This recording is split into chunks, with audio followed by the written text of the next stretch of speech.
Oke, selamat pagi semuanya. Salam sejahtera untuk kita semua. Perkenalkan, saya Sally, dosen psikologi UPM. Oke, ada yang tahu hari ini kita akan bahas apa? SUP Bu, Olit. Ya, benar. Dengan mata kuliah SUP, kita bahas apa coba, Oliver? Pengembangan yang dapat kita lakukan kan Bu? Yes, tentunya disesuaikan juga dengan penelitian kita ya. Buat UTS Bu. Betul, materi ini akan masuk ke dalam UTS yang nanti bobotnya adalah 30%. Untuk UAS bagaimana? 40% kan Bu? Yes, untuk UAS sendiri nanti bobotnya adalah 40%, jadi bisa dipersiapkan mulai dari sekarang karena nanti akan ada juga nilai tugas, yaitu bobotnya 30%. Nah, untuk capaian pembelajaran kita pada hari ini ada 3. Yang pertama adalah kalian diharapkan bisa memiliki pengetahuan dasar terkait dengan prinsip penulisan di dalam ilmu sosial. Yang kedua, kalian diharapkan mampu bisa menerapkan ilmu kita, ilmu psikologi yang dimiliki terkait dengan perkembangan mental kepada lingkungan sekitar. Dan yang terakhir adalah kalian diharapkan bisa menerapkan ilmu psikologi terkait dengan konsep prososial. Nah, tanpa perlu berlama-lama lagi, kita akan masuk ke dalam materi kita, yaitu research development. Siapa yang nggak mau bikin skripsi? Nggak lulus nanti, ya nak ya. Oke, kita akan masuk ke research development ya, materi kita yang berikutnya. Kita akan membahas terkait dengan apa? Pertama, namanya aja terkait dengan research. Research itu berarti kita harus memiliki metode ilmiah. Ya, metode ilmiah itu apa? Dia adalah satu pendekatan, ya, pendekatan yang bisa kita lakukan untuk memperoleh satu pengetahuan. Ya, dengan cara apa? Dengan cara melibatkan pembentukan pertanyaan yang spesifik yang nantinya ini akan muncul sebagai hipotesis, ya. Jadi itu adalah langkah pertama ketika kalian ingin melakukan sebuah penelitian, ya. Yang pertama, di tahap pertama, metode ilmiah itu mengobservasi perilaku. Jadi semuanya ketika kita sudah tahu variabel yang sudah kita bahas di minggu lalu ya, variabelnya tadi ada apa? FOMO, ada resiliensi, terus kemudian ada banyak sekali ya variabel-variabel. Kita lakukan yang pertama adalah apa? Kita mengobserv dulu fenomenanya. Ada apa sih dengan FOMO misalnya gitu? Ada apa dengan resiliensi gitu ya? Oke, tolong Kenny ya bisa fokus dulu ke saya. Baik. Nah, oke. Ya, itu adalah tahap yang pertama. Dan tahap ini biasanya itu adalah sebuah observasi yang nanti akan kita tarik menjadi satu kesimpulan tertentu. Oke. Yes, Oliver. Masih bingung sih dengan observasi ini. Oke. Observasi ini kan untuk mengambil kesimpulannya dari Betul. Betul. Itu digunakan untuk kualitatif atau kuantitatif ya Bu ya? Oke, untuk tahap satu ini bisa kuanti atau kuali. Jawabannya adalah kalian mau pakai yang mana? Kuanti bisa, kuali bisa, eksperimen pun bisa nggak? Bisa, tapi eksperimen kan maksudnya tetap ke kuantitatif ya. Jadi kita penelitian memang ada 2, ada kuanti dan kuali. Ini bisa digunakan mana saja. Oke, begitu Oliver? Oke, kita lanjut ya yang berikutnya. Ada yang mau tanya lagi dulu? Tidak, cukup jelas ya. Mungkin nanti di slide yang berikutnya. Di tahap yang kedua, tadi setelah tahap pertama kita sudah melakukan observasi, di tahap kedua kita membentuk hipotesis. Kalau kalian tahu hipotesis ada berapa? Hipotesis ada berapa? Ada 2 Bu. Ada 2, apa aja tuh hipotesis? H0 sama H1. H0 sama H1. Nah, kita membentuk hipotesis dan jawaban tentatif. Karena apa tentatif itu? Karena kita belum tahu mana yang akan diterima. Apakah H0? H0 itu biasanya yang tidak ada hubungan atau H1 yang ada hubungan. Jadi memang jawabannya masih ambigu ya. Setelah kita lakukan observasi, terus kemudian kita lihat apakah dia ada hubungan atau tidak, gitu ya. Pastikan begitu. Apa? Oke, Elsa?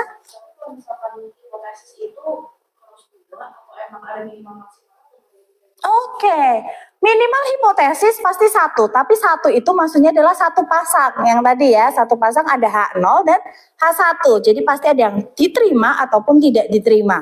Ya, tapi kalau maksimalnya ada berapa tergantung dari variabel.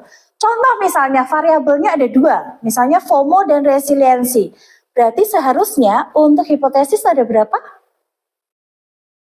1 pasang, betul. Kalau misalnya ada 3 variabel, misalnya X2-nya, X1, X2, dan Y.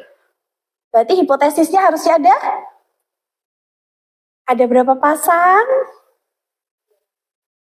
3 pasang. Ada H0, terus kemudian pasangannya apa? H1. Terus H0A pasangannya H1A. H0B pasangannya H1B, seperti itu ya. Jadi tidak ada maksimalnya, tetapi semakin banyak otomatis semakin banyak juga yang harus kalian bahas, betul nggak? Semakin pusing berarti ya. Nah, makanya biasanya mahasiswa di sini hipotesis itu rata-rata mereka hanya memberikan satu pasang aja, itu minimalnya ya. Maksimalnya sekali lagi tidak ada. Kalian mau pakai 10 variabel juga boleh ya. Oke, yang berikutnya di tahap yang ketiga kita menggunakan hipotesis tadi yang sudah ada H0 ataupun H1 tadi untuk membuat prediksi yang akan kita uji. Diuji di mana? Diuji di lapangan. Caranya apa? Kalian bisa, kalau kuantitatif sebar data, sebar angket, betul? Kalau kalian kualitatif, kalian observasi, wawancara, ya kalian melakukan interview. Itu untuk penggalian datanya. Jadi mengujinya ini tergantung dari teknik yang kalian ambil. Kalau eksperimen berarti kalian lakukan penelitian di dalam laboratorium gitu ya. Nah, di proses ini dikenal dengan tahapan deduksi atau penalaran deduktif. Oke, yes, Kenny. Deduktif itu apa ya? Oke, deduktif itu apa? Nanti akan kita lanjutkan dulu ya. Jadi nanti akan setelah ini ada slide yang kita gambarnya khusus untuk menjelaskan induktif dan deduktif ya. Nanti mungkin akan bisa lebih jelas.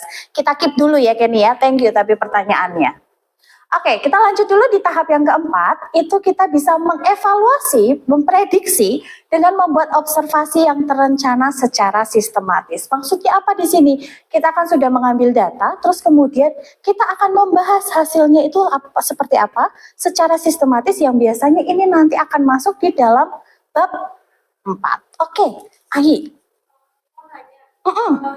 Bagaimana memprediksi sesuatu jika misalnya Oke, bagaimana caranya kita bisa memprediksi ketika tidak ada gambaran? Ada yang bisa membantu menjawab? Ada yang ada gambaran dulu? Enggak, saya nggak ada gambaran. Gitu ya. Oke, ada yang bisa menjawab kan? Ketika kita tidak bisa membuat, bagaimana kita bisa membuat prediksi ketika tidak memiliki gambaran? Seperti itu ya. Ada yang tahu? Bagaimana caranya? Iya, Elsa, coba. Oke, silakan. Kita akan berdiskusi ya ini ya. jadi dari fenomena yang terjadi sebelumnya, dari jurnal-jurnal udah ada nih terjadi sebelumnya, justru kita ambil untuk ada gambaran nih ke depannya ketika kita meneliti ini gimana ya. Oke, betul yang dijelas sama Elsa. Jadi apa di sini? Kita mengevaluasi prediksi itu untuk memberikan sebuah gambaran. Kita bisa melakukan dengan cara studi kasus. Itu yang tadi dibilang oleh si Elsa. Jadi kita membandingkan dulu nih dari jurnal sebelumnya. Kalau jurnal sebelumnya ada banyak sekali yang pro dan kontra, ya kan? Bagaimana dengan hasil kalian? Nah, itu adalah kalian memprediksi dengan mempertimbangkan dari jurnal-jurnal atau penelitian sebelumnya. Gitu ya, Ayi ya. Oke, sebentar. Nah, dia harus ini ya. Nah, tahap yang berikutnya itu adalah tahap kelima. Kita menggunakan observasi untuk tadi mendukung atau menolak. Ini berkaitan erat dengan tahap yang keempat. Ya, jadi ini masih berupa studi kasus. Kalau misalnya hasil kalian nanti di hipotesisnya gitu ya, di hipotesisnya kalian itu ditolak gitu ya. Bagaimana nih? Apa solusinya ketika ditolak, apa penyebabnya, solusinya seperti apa, dan lain sebagainya. Begitu juga dengan ketika hipotesisnya diterima, bagaimana caranya ya. Jadi kita harus ada penelitian-penelitian yang mendukung ataupun menolak. Iya, oke. Tere. Bisa diulang berapa kali ya, terus apakah setelah dulu baru hipotesis? Oke, kalau untuk hipotesis itu harus ada di langkah di awal, Mbak. Ya, jadi kalian harus tahu dulu hipotesisnya apa, baru kemudian kalian bisa menganalisa ini. Jadi hipotesis itu pasti letaknya di awal. Kalau misalnya nanti kita membuat di sebuah penelitian, hipotesis itu adanya di bab 2. Sedangkan untuk memprediksi, kemudian untuk hasil ini ada di bab 4 dan juga bab 5. Gitu ya. Jadi pasti kita akan menganalisis dulu, kita akan membuat hipotesis dulu, baru nanti kita akan menganalisis. Seperti itu. Oke? Oke, sampai di sini yang mau ditanyakan dulu teman-teman? Oke, kita lanjut ya. Nah, ini yang tadi dipertanyakan oleh Kenny. Ya, bisa dilihat di gambar ini gitu ya. Jadi ada segitiga gitu ya. Di sini adalah ada dua model gitu. Yang pertama adalah induksi, yang berikutnya adalah deduksi. Nah, sekilas dari gambar ini, ada yang bisa menjelaskan apa bedanya induksi dan juga deduksi? Oke, Silvi. Untuk induksi itu lebih ke khusus ke umum. Oke, yang induksi khusus ke umum. Iya, jadi bentuknya itu segitiga. Oke, ini segitiga juga, Sil. Oke. Ini kan segitiga terbalik. Oke, berarti yang induksi harusnya segitiganya begini gitu ya. Yang ujung ini di atas. Oke. Contohnya misalkan pemaknaan kerja bagi Gen Z. Di sini Oke. pemaknaan kerja itu bakal dijelasin terlebih dahulu, baru semakin meluas ke Gen Z-nya. Oke, betul. Berarti pemaknaan kerja itu mengkerucut ya. Seperti apa tuh makna pemaknaan kerja bagi karyawan lagi, bagi Gen Z ya. Oke, betul. Itu adalah yang induktif. Yang deduktif. Ya, yang deduktif itu berarti kebalikannya dari umum ke khusus. Oke, berarti secara gambar ini ya. Oke, segitiganya terbalik. Contohnya, Sil. Misalkan gaya kepemimpinan terhadap kekuasaan kerja. Ini berarti gaya kepemimpinannya itu dijelasin secara umum dulu. Oke. Mengkerucut ke kekuasaan kerja. Betul sekali yang dibilang sama Sylvia. Itu tadi menjawab pertanyaannya Kenny ya. Jadi ada induktif dan deduktif. Kalau yang tadi ditanyakan Kenny yang deduktif. Oke, sampai di sini jelas perbedaannya antara induktif dan juga deduktif. Kalau di sini bisa dilihat ya, kalau yang induktif dia anak panahnya ke atas karena seharusnya adalah segitiganya gambarnya kebalik ya. Ya, kebalik. Kalau yang deduktif betul, dia akan mengkerucut seperti ini. Ini bisa dipakai di kuanti maupun kuali. Ya, tergantung dari alur kalian. Gitu. Oke? Nah, yang berikutnya gitu ya, ada 3 prinsip penting di dalam metode ilmiah. Yang pertama adalah sifatnya empiris. Empiris itu apa? Bisa dilihat di sini bahwa empiris itu semua jawaban atau semua hipotesis kita itu bisa didapatkan melalui hasil observasi. Observasi di sini bukan berarti hanya terkait dengan penelitian kualitatif. Ya, kenapa? Karena di sini ketika sifatnya empiris, kita mau penelitian kuantitatif sekalipun harus berdasarkan dari fenomena, betul? Cuman masalahnya ketika di fenomena kan kalian berdasarkan dari apa? Literatur, ya kan, dari jurnal-jurnal, dari artikel, itu termasuk di dalam observasi. Nah, jadi observasi itu tidak hanya secara langsung kalian terjun ke ke lapangan terus kalian melihat, itu enggak seperti itu ya. Jadi lewat literatur pun bisa. Gitu ya. Terus yang berikutnya adalah bersifat publik. By the way, saya kecepatan nggak ya untuk menjelaskan? Aman ya? Oke. Yang berikutnya adalah bersifat publik. Publik itu apa? Harus bisa direplikasi atau semua orang bisa mengakses. Makanya di dalam kampus ini tujuannya salah satunya adalah ketika kalian nanti menulis skripsi, ya, ini jadi bocoran dikit nih buat kalian gitu ya. Ketika nanti kalian menulis skripsi itu diharapkan hasilnya sudah bisa dipublish di jurnal. Ya, itu adalah tuntutan. Ya, ini kalian masih mungkin semester awal ya masih agak di awang-awang untuk lanjut gitu ya ke skripsi. Boro-boro gitu ya, untuk skripsi judulnya apa aja kayak masih mikir gitu ya. Nah, mulai sekarang bisa dipikirkan, kira-kira judul apa sih yang menarik untuk nanti bisa dipublish. Ketika dipublish kan orang pasti baca apa? Judulnya dulu, betul nggak? Ketika judulnya menarik, kalian mau baca nggak? Baca, tapi kalau judulnya membosankan, mau baca nggak? Nah, jadi mulai sekarang pikirkan dulu gitu ya, judul yang kira-kira apa ya, penelitian yang menarik, ya, agar nanti bisa dipublish, terus ada nama kalian sebagai pengarang, penulis utama gitu ya, bukan pengarang. Kalau pengarang kayak novel nanti jatuhnya ya, jadi penulis pertama. Yes, Kenny. Biasanya judul-judul yang menarik itu yang kayak gimana sih? Oke, judul yang menarik itu seperti apa? Kalau misalnya, contoh, kalian mau menuliskan terkait dengan FOMO dan apa ya?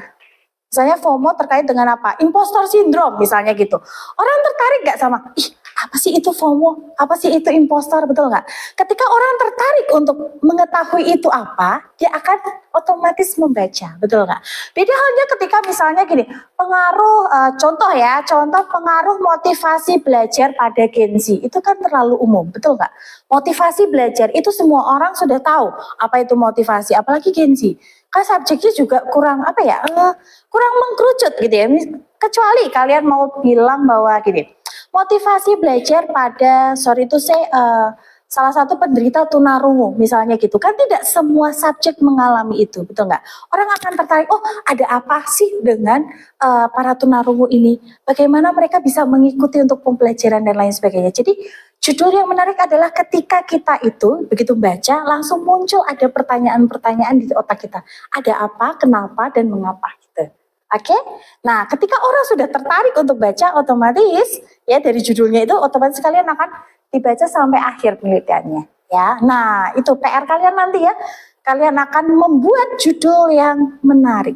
Oke ya. Bu, sorry, Yes. lagi. Oke Oliver. Kalau misalnya untuk metode yang digunakan itu juga berpengaruh sih untuk masuk ke jurnal gitu. Oke, kalau untuk metode berpengaruh nggak? Kira-kira pengaruh nggak teman-teman?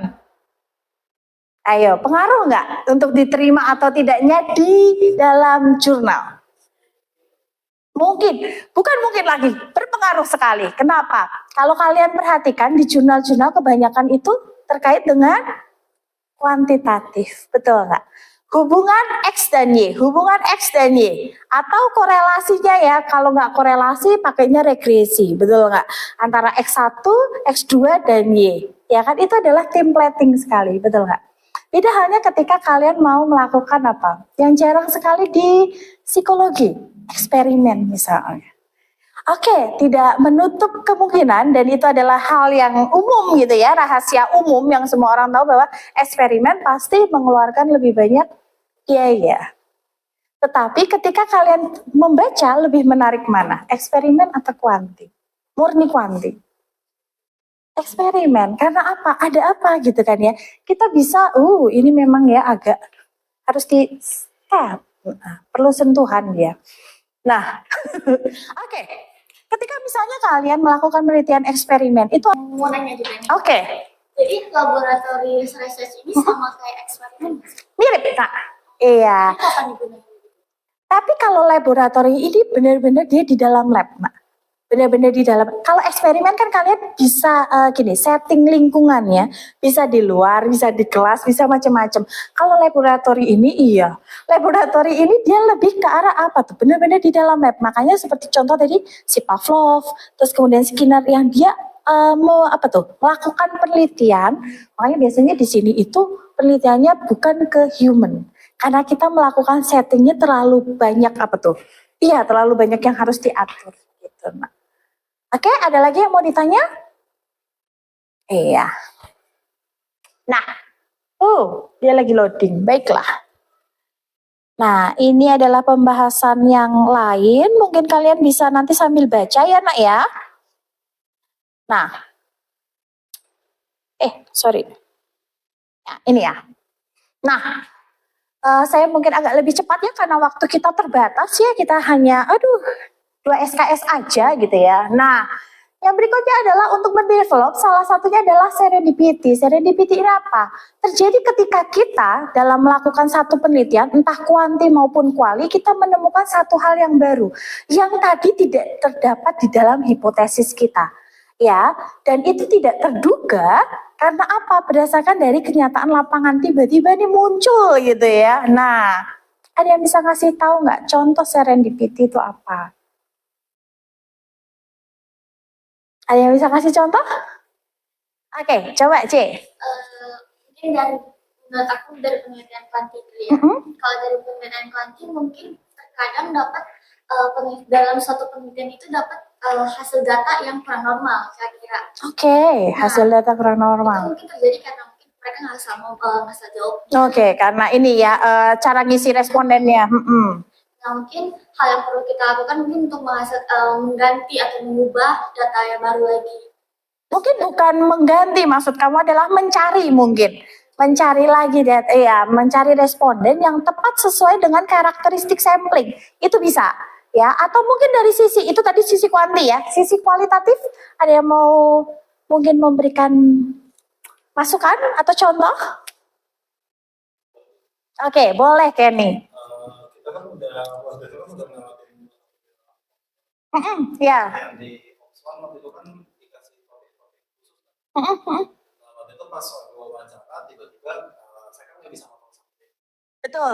Habis kan ya saya ngikutin aja lah. Ikutin alur, betul. Walaupun saya ngejaga topiknya, ya tetap ikutin dia mau kemana. Dari misalkan topiknya itu dari masalah keluarga, tiba-tiba mencoba jadi masalah pertemanan. Oke, jadi curhat gitu ya. Ya, oke. Jadi itu kan jadi kayak agak-agak belok, terus habis itu ketemu fenomena lain kan. Oke, kayak gitu kali ya. Yes, betul. Jadi di sini ketika misalnya terjadi seperti itu gimana? Meskipun kita sebagai peneliti mengarahkan bahwa tolong dong fokus gitu ya. Tapi kan kita nggak bisa ngomong kayak gitu ya ke subjek ya. Fokus dong, saya mau nelitinya tentang misalnya FOMO nih. Ya udah kamu jangan curhat yang lain-lain. Nah, itu kan agak sulit ya. Nah, kita bisa juga menggali atau melihat dari sudut pandang yang lain. Kenapa sih dia bisa memiliki pemikiran seperti itu? Ya, kita ngikutin alurnya dia. Meskipun nanti yang kita olah gitu ya, mungkin kita akan batasin gitu ya. Karena apa, kita tidak bisa membatasi dari perilaku subjek. Sulit sekali gitu ya. Oke. Nah, ini adalah karakteristik teori gitu ya. Yang pertama itu adalah productivity. Jelas kalau productivity itu harus ada yang namanya penelitian baru. Jadi kalau kamu nanti kalian gitu ya, kalau kalian akan melakukan penelitian atau kalian menulis sebuah paper gitu ya, atau kalian nanti akan masuk ke skripsi, kalian harus ada yang namanya productivity atau penelitian kalian itu harus lebih baru dibanding dengan penelitian yang sudah ada. Boleh dari segi apa? Dari variabelnya boleh yang beda, atau mungkin dari subjeknya juga boleh. Misalnya nih ada kaitan X dan Y gitu ya, terus kalian perbarui di dalam subjeknya boleh selama alasannya tepat ya nak ya. Jangan karena alasannya oh ya kenapa, biar beda aja sama yang sebelumnya. Nah itu nggak bisa ya. Jadi alasannya harus ditemukan. Kenapa nih kok ganti subjek, atau ganti misalnya satu di penelitian di Pulau Jawa, yang satu di Eropa misalnya gitu ya, agak jauh ya Jawa sama Eropa gitu ya, atau di Jawa Selatan. Adakah Jawa Selatan? Tidak ada kayaknya ya. Nah makanya misalnya di Jawa dan juga di Eropa gitu ya. Kenapa harus di Eropa? Kan ini secara budaya aja beda. Nah kalian bahas nih, ada apa dengan budayanya dan lain sebagainya ya. Jadi itu ada pembaharuan di situ. Oke? Yang berikutnya adalah falsification. Falsification ini apa? Teori yang baik itu adalah teori yang dapat didebatkan. Nah ini. Jadi ketika nanti kalian menulis satu penelitian gitu ya, satu skripsi, ketika kalian didebatkan oleh para dosen kalian gitu ya, semakin sering didebat berarti semakin baik ya, kelihatan di sini ya, semakin baik. Nah ya, jadi ketika tidak ada yang didebatkan itu flat aja gitu ya, itu kurang apa ya, kurang greget gitu ya, kurang mantap gitu ya nak ya. Jadi di sini harus bisa didebatkan. Tetapi ketika didebatkan sama dosen, kalian harus bisa jadi jangan habis didebatkan terus kayak baiklah saya menyerah, jangan begitu ya. Jadi harus bisa membuktikan ya gitu. Itu teori yang baik. Hasil yang memuaskan dan tidak ada kalian baik. Enggak gitu juga ya. Kenapa di sini? Karena dia harus satu nih, bisa diverifikasi juga. Ketika kalian memang sudah bisa membuktikan, sudah terjadi secara realitanya, atau ketika kalian sudah ngambil data di lapangan, itu yang kalian temui dan kalian sudah bisa membuktikan, bisa diverifikasi, ya sudah, apa yang perlu kita perdebatkan lagi nak? Gitu ya. Tapi itu biasanya terjadi di penelitian kualitatif. Iya, kalau di kuantitatif biasanya tetap akan bisa diperdebatkan karena celahnya lebih besar di kuanti. Jadi di sini ada yang tertarik mungkin untuk yang kuali? Sudah ada muncul tampang-tampang kuali di sini? Iya. Mixed method bisa sekali. Tapi mixed method itu sebenarnya memang lebih tidak ada mixed method yang murni kayak 50-50 gitu nggak. Biasanya lebih ke pro satu. Pro kuanti atau pro yang kuali, karena nanti akan mempengaruhi apa, cara penulisannya, terus kemudian mempengaruhi alurnya, mempengaruhi pembahasan gitu. Jadi meskipun mixed method tapi pasti ada satu yang mendominasi gitu. Oke? Ya mungkin ada yang mau mixed method juga boleh ya. Ini kalian harus mulai sudah memikirkan loh untuk judul skripsi kalian ya. Nah, yang berikutnya adalah parsimonious ya. Dia apa? Mencakup sebuah konstruk yang secara adekuat menjelaskan fenomena dan memprediksi hasil akhir. Nah, di sini jadi kalian balik lagi, kalian harus punya yang namanya hipotesis. Ya, di sini pasti harus ada karena apa? Kalian harus memprediksi hasil akhir. Namanya aja memprediksi ya, makanya di dalam hipotesis kan tadi sudah sempat kita bahas ada H0 dan H1, karena apa? Memprediksi. Nah, tidak mungkin hipotesis itu kita, kayak misalnya ya, ada satu mahasiswa saya, ini contoh gitu ya. Mahasiswa saya tuh dia sudah bilang bahwa saya mengharapkan bahwa misalnya, contoh ada kaitan antara FOMO sama risk tolerance. Dia harus mempertahankan bahwa ini sudah harus ada hubungan, dan dia harus sama-sama naik, misalnya seperti itu. Padahal kita namanya di sini untuk meneliti kan memprediksi ya. Namanya memprediksi ya who knows apa yang terjadi. Jadi tidak bisa kita memasukkan asumsi kita, oh hubungannya harus positif, hubungannya harus negatif, hubungannya harus demikian dan seterusnya. Kita nggak bisa. Ya namanya kita harus memprediksi. Nah, karena apa? Dengan cara kita memprediksi, kita akan lebih terbuka gitu ya. Ketika kita dapat ditemuan di lapangan apa, kita lebih, oh iya ternyata ada seperti ini. Terus kita menemukan apa lagi, oh iya ternyata gini gitu. Beda halnya ketika kalian misalnya gitu ya, sudah terpola bahwa oh harus ada hubungan. Ketika nemuin sesuatu data di lapangan, kalian enggak deh, kayaknya enggak kayak gini deh. Karena apa? Di otak kalian sudah pasti harus ada hubungan gitu ya. Jadi nanti ketika kalian mengambil data gitu ya, terus data kalian misalnya tidak ada hubungan, ya nggak masalah kan. Kalau nggak ada hubungan berarti tinggal H apa yang diterima? Tidak ada hubungan? H0. H0 tidak ada hubungan. Jadi kalau H0 yang diterima, H1 ditolak ya it's fine. Atau kalau misalnya syukur-syukur yang kita harapkan kan H1 gitu ya, H1 yang diterima bahwa ada hubungan, ya it's fine gitu. Selama kalian bisa menjelaskan. Namanya aja kita memprediksi. Oke? Kalau misalkan hasil kayak gitu, sekarang ada beberapa penelitian terus hasilnya bertolak belakang sama penelitian. Itu aman nggak sih? Aman, selama bisa menjelaskan. Itu. Makanya kita balik lagi di sini. Kita memperdebatkan. Ya kan, karena apa? Kalian sudah membuktikan nih, kalian bisa membuktikan bahwa oke, bisa nggak kita verifikasi? Ya kalau terus sudah bisa dibuktikan dan diverifikasi, sebenarnya bukan diperdebatkan ya. Jadi kayak lebih dipertanyakan kenapa bisa gitu. Kalau misalnya hasilnya kok ternyata nggak ada hubungan, kenapa? Apa faktor yang mempengaruhi dan lain sebagainya. Kita harus bisa menjelaskan itu. Selama bisa menjelaskan, it's fine. Gitu, oke? Oke, yang berikutnya, replikasi. Replikasi ya, mengacu pada penelitian yang mereplikasi prosedur dari yang sebelumnya tadi sudah sempat kita singgung gitu ya, bahwa replikasi itu apa? Dia adalah penelitian yang sudah ada, terus kemudian kita teliti ulang ya. Dan juga kalau extension itu adalah salah satunya adalah partial replication. Partial replication itu apa? Dia mereplikasi sebagian. Misalnya tadi ada penelitian sebelumnya X1, X2, dan Y. Terus kita hanya meneliti Y-nya saja. Boleh nggak? Boleh. Itu maksudnya adalah partial replication. Oke, teman-teman. Sampai di sini ada yang mau ditanyakan sebelum kita masuk untuk latihan, teman-teman. Membuat penelitian. Nanti kita akan buatnya satu persatu ya teman-teman, dari bab 1, bab 2 dan seterusnya. Jadi tidak mungkin satu kali pertemuan kita langsung buat sampai bab 5. Karena ini kan harus ngambil data dan lain sebagainya. Kita akan belajar untuk membuat paper penelitian. Kelompokan. Yang ini berkelompok 3-3. Iya, jadi kita bisa nanti bagi kelompok 3-3. Nah, sebelum kita bagi kelompoknya, ada yang mau ditanyakan? Oke, ini untuk minggu depan ya teman-teman ya. Jadi nanti saya akan berdiam diri dulu untuk menentukan kelompok-kelompok mana gitu ya. Kira-kira siapa yang cocok sama siapa. Saya akan melakukan cocok logi gitu ya. Nah, di minggu depan kita akan mulai belajar untuk membuat bab 1. Oke.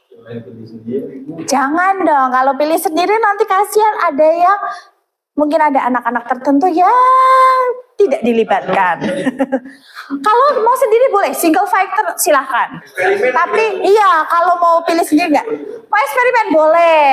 Ya, nah jadi di sini nanti mulai dipikirkan ya kalian kalau sudah saya bagi kelompoknya minggu depan, kalian mau pakai apa? Murni kuanti, kuali, mixed method, XP atau apapun boleh. Oke? Oke, sampai di sini ada yang mau ditanyakan dulu teman-teman sambil kalian mencerna. Mungkin seharian ini kita sudah belajar beberapa materi. Aman? Aman terkendali. Oke, kalau gitu saya akhiri kelas ini, kita ketemu lagi minggu depan untuk langsung bikin bab 1. Oke, thank you ya semuanya ya.